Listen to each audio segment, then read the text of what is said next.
Hello and welcome to Moments in History. I'm Linda Shenton Matchett, author, speaker, and history geek.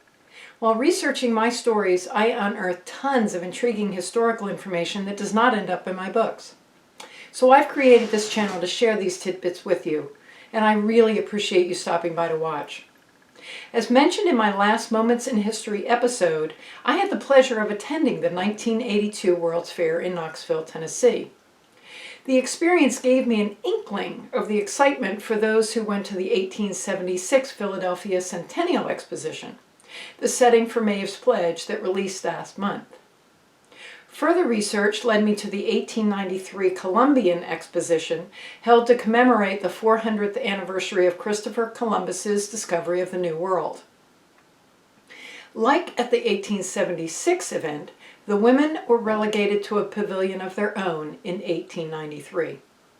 Chicago, Illinois won the right to host the fair over several other cities, including New York, Washington, Detroit, and St. Louis. The centerpiece of the nearly 700 acres was a large water pool representing the voyage that Columbus took. More than 27 million people attended the exposition during its run from May 1st through October 31st of 1893.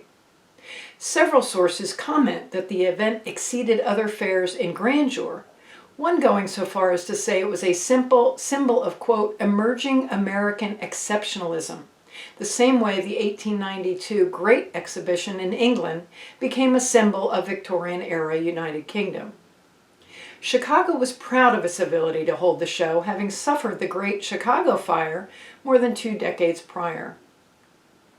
14 women architects submitted designs for the women's building. The Board of Architects selected Sophia Hayden's design for a 3-story structure done in Italian Renaissance style with Corinthian columns. The Hall of Honor was 70 feet in height without pillars or supports obstructing the space. Alice Rideout was chosen as the official sculptor for the building. She created the exterior sculpture groups and the pediment. Enid Yandell designed and created the caryatid, which is a set of sculptured females that serve as architectural supports in place of columns. These supported the roof garden. On June 30th, 1892, the Williams Pavilion was the first of the 12 main buildings of the exposition to be completed. Women were also involved in finishing some of the other buildings, including a team of women sculptors from the Chicago Art Institute. Displays inside the pavilion included charts and graphs of women advancement in the industrial workforce, as well as philanthropic and political work. The Smithsonian loaned an ethnological exhibit featuring crafts from several cultures titled Women's Work in Savagery. The library, located on the second floor and decorated with wood-paneled bookshelves, leather couches, and artworks by female artists, boasted at least 8,000 books written by women from 24 different countries. Unearthing the patents displayed by women at the exhibition was challenging, and I only found a few. The first was a unique safety elevator invented by multi-patent holder Harriet Tracy, who is credited by having received 27 patents between 1868 and 1915. Her invention increased the safety measure of elevators by installing automatic platforms that kept the elevator shaft constantly closed, preventing any person from falling through it. Another item displayed was a device for lifting and transporting invalids, and that was invented by Sarah Sands. Unfortunately, I could not find anything about her. Following a short marriage, Maine native Harriet Brown took up millinery and dressmaking in 1870s Boston. By being in contact with young women in the workforce, Mrs. Brown learned of the long hours, hard work, and small wages of which most of them complained. She conceived the idea of establishing a regular school of training for women who desired to make something from themselves and be self-supporting. She opened the Dress Cutting College on October 17th of 1886. Upon studying standard measures of methods of measuring, drafting, and cutting, she determined that they were inefficient and time-wasting. As a result, she developed a scientific system for cutting and assembling well-fitted women's clothing. 2 years later, she filed one of the earliest patents for a women's quote-unquote waist. And she was not hesitant about protecting her rights, saying, quote, "It has been a business necessity for me to protect my patents. Whatever I have done or may hereafter do in this line is justified by the natural law of self-preservation," end quote.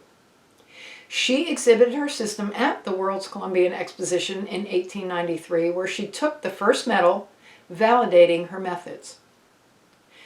Born into a family of engineers and innovators, Josephine Cochran invented the first practical dishwasher. Her motivations were both practical and financial. Her initial impetus was to circumvent careless handling of her fine china by kitchen maids. However, after her husband died in 1883, leaving behind significant debts, Cochran turned to inventing to become financially independent. She designed a set of racks that were lowered inside a copper boiler. The operator then pumped continuous water spray over the dishes and ended by hand pouring boiling water into the machine. Cochran hired a mechanic to build her design, patented the invention in 1886, and hired a manufacturing company to fill the orders. She exhibited her dishwasher at the 1893 exhibition, where she won first place for Best Mechanical Construction, Durability, and Adaptation to its line of work. She opened the Garris Cochran Dishwashing Machine Company in 1897, and hotels and high-end restaurants were among her first customers, surely attracted by a machine that washes in an hour the entire service for 4. Cochran's heirs later sold her company to the Hobart Corporation, which introduced the KitchenAid brand in 1949. Mary Carpenter of Buffalo, New York, received a patent for an improvement for sewing buttons in 1872. 4 years later, she received a patent for a machine for sewing straw braid and for a barrel painting machine. I couldn't find any references to her appearing in the 1876 Philadelphia exhibition, but her mosquito trap, patented in 1891, was a big hit at the 1893 fair. Other patents included one for a coal shovel, a device for numbering houses, a mosquito net bed canopy, and a hair comb that worked with a hat pin to stabilize a woman's hat on her head. All told, she was awarded 17 patents in her lifetime. I hope you've enjoyed today's moment in history. If you'd like to learn even more history, please stop by my blog that can be found on www.lindashentonmatchett.com. And please consider subscribing to my channel and clicking the bell icon to receive notifications of new episodes that generally release on the second and fourth Friday of each month. Thank you for watching and have a great rest of your week.